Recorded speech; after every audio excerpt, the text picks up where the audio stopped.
ইসকনকে উস্কে দিয়ে আজকে বাংলাদেশে একটি সাম্প্রদায়িক দাঙ্গা লাগানোর চেষ্টা চালাচ্ছে। এই পুরো যে ঘটনা ঘটেছে, এই পুরো ঘটনার মাস্টার মাইন্ড কিন্তু এই শেখ হাসিনা। আমরা স্পষ্টভাবে বলতে চাই, এখন পর্যন্ত এই শেখ হাসিনার পতনের পর এই রাষ্ট্রকে বিশৃঙ্খলার দিকে ঠেলে দিতে শেখ হাসিনা যতগুলো পদক্ষেপ নিয়েছে তার প্রতিটি পদক্ষেপে ব্যর্থ হয়েছে। তাই এই দেশবাসীকে উদাত্ত আহ্বান জানাচ্ছি, আপনারা শান্ত থাকুন।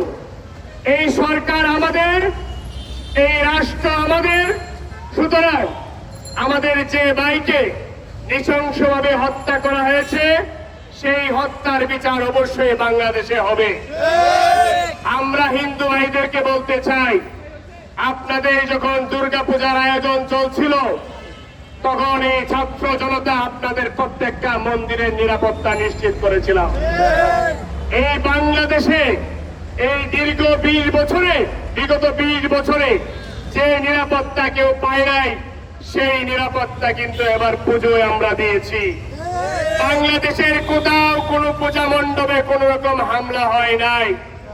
এই যে সফলতা এদেশের 90% মুসলমানের, এদেশের মাদ্রাসার শিক্ষার্থীরা, সাধারণ জনগণ আপনাদের মন্দিরগুলো তারা নিরাপত্তা দিয়েছিল।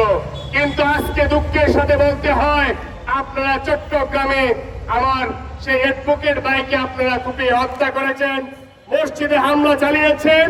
এই যে সকল ষড়যন্ত্র চলছে, এই সকল ষড়যন্ত্রের মাস্টারমাইন্ড হচ্ছে আওয়ামী লীগ এবং শেখ হাসিনা। যে চিন্ময়কে গ্রেপ্তার করা হয়েছে, ইসকনের সে হচ্ছে সমন্বয়ক। সেই চিন্ময় কিন্তু 2021 সালে সে বক্তব্যে বলেছিল শেখ হাসিনার নেতৃত্বে এই বাংলাদেশে এই ইসকন প্রতিষ্ঠা লাভ করছে এবং এই ইসকনের নেতৃত্বে শেখ হাসিনার ক্ষমতাকে টিকিয়ে রাখার জন্য যা যা করা প্রয়োজন সবকিছুই সে ইসকন করবে। সেই বক্তব্য কিন্তু আমরা শুনেছি। সুতরাং এই চিন্ময়ের যে গ্রেপ্তার হয়েছে, শুধু চিন্ময় নয়, এই সন্ত্রাসী সংগঠন ইসকনের কেন্দ্রীয় কমিটিতে যে সকল নেতৃবৃন্দ রয়েছে, যারা এই বাংলাদেশের সাম্প্রদায়িক দাঙ্গা লাগাতে চাচ্ছে, যারা সাম্প্রদায়িক সম্প্রীতি নষ্ট করতে চাচ্ছে, তাদের প্রত্যেককে গ্রেপ্তার করে আইনের আওতায় আনতে হবে।